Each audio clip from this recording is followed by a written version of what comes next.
तस्य संजनयन हर्षम कुरुवृद्धः पितामह सिंहनादम विनद्योच्चय शंखम दध्मो प्रतापवान। इस श्लोक में हमें जो दर्शन मिलता है वह सिर्फ एक युद्ध या रणभूमि तक सीमित नहीं है। यह श्लोक हमें बताता है कि जब कोई इंसान भीतर से पूरी तरह तैयार होता है, जब उसे अपने मकसद, अपने फैसले और अपने आत्मबल पर संपूर्ण विश्वास होता है, तो वो सिर्फ काम नहीं करता, वो ऐलान करता है। जीवन में ऐसे कई मोड़ आते हैं जहां हमें सिर्फ कुछ करना नहीं होता, बल्कि दुनिया के सामने यह स्पष्ट करना होता है कि हम तैयार हैं, हम पीछे हटने वालों में से नहीं हैं। यहां शंख ध्वनि सिर्फ एक प्रतीक है, यह आत्मविश्वास का प्रतीक है, साहस का संकेत है और मानसिक स्पष्टता का स्वरूप है।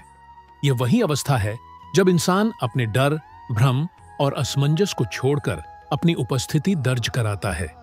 सोचिए, क्या आपने कभी जिंदगी में कोई ऐसा पल जिया है जब आपको पूरी ताकत से खुद को जताने की जरूरत महसूस हुई हो?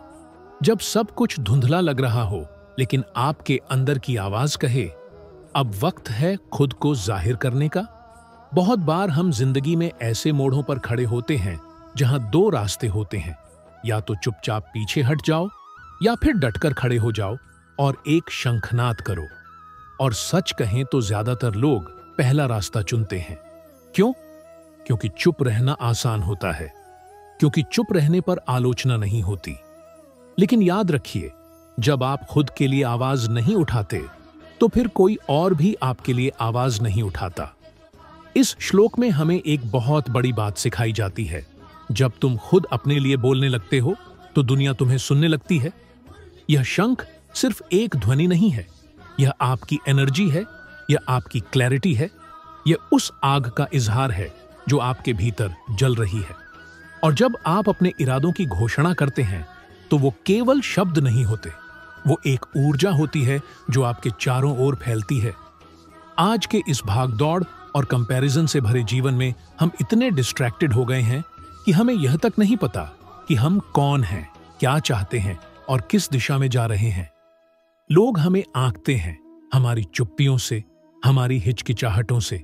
लेकिन जब आप खुद के जीवन की बागडोर अपने हाथों में लेते हैं और कहते हैं, अब बस, अब मैं अपनी जिंदगी को पूरी तरह जीऊंगा, तो वहीं से बदलाव शुरू होता है।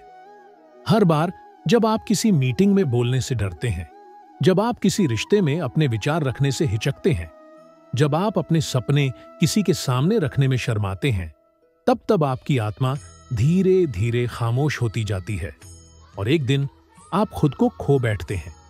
इसीलिए जरूरी है कि आप शंख बजाना सीखें। शंख बजाना मतलब ये नहीं कि आप चिल्लाएं, इसका अर्थ है कि आप स्पष्ट हो जाएं अपने मन में, अपने लक्ष्य में और अपने इरादों में। हर व्यक्ति के जीवन में एक ऐसा समय आता है जब उसे खुद से यह पूछना पड़ता है, क्या मैं जी रहा हूं या बस गुजर बसर कर रहा हूं? और उस सवाल का जवाब सिर्फ एक शंखनाद से मिलता है।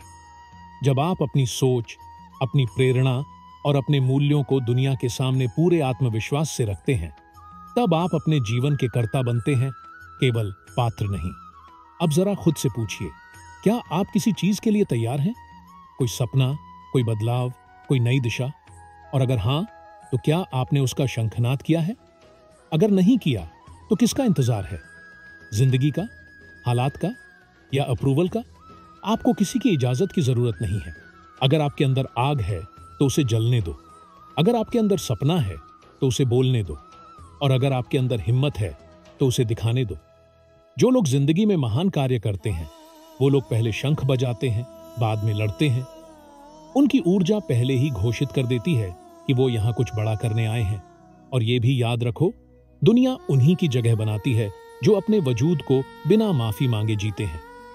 तो इस श्लोक का संदेश साफ है, खुद को भीतर से मजबूत बनाओ और जब वक्त आए तो चुप मत रहो, शंखनाद करो। दुनिया को बताओ कि तुम सिर्फ सपने देखने नहीं, उन्हें सच करने आए हो। डर को नहीं, अपने विश्वास को सुनो। यही तो असली जीवन है। आज इस वीडियो के अंत में बस एक बात कहूंगा, अगर आपने अब तक अपने जीवन के लिए शंखनाद नहीं किया है, तो आज की शुरुआत हो सकती है। कोई फर्क नहीं पड़ता आप कहां हो, क्या कर रहे हो या कितनी बार हार चुके हो। फर्क सिर्फ इस बात से पड़ता है कि अब आप क्या करने जा रहे हैं। अपने इरादों को आवाज दो, अपने अंदर की आग को बाहर आने दो और दुनिया को दिखा दो कि तुम कौन हो। क्योंकि जब आप खुद के लिए खड़े हो जाते हैं, तब पूरी कायनात आपका साथ देती है। शंख ध्वनि अब तुम्हारी है, बजाओ उसे।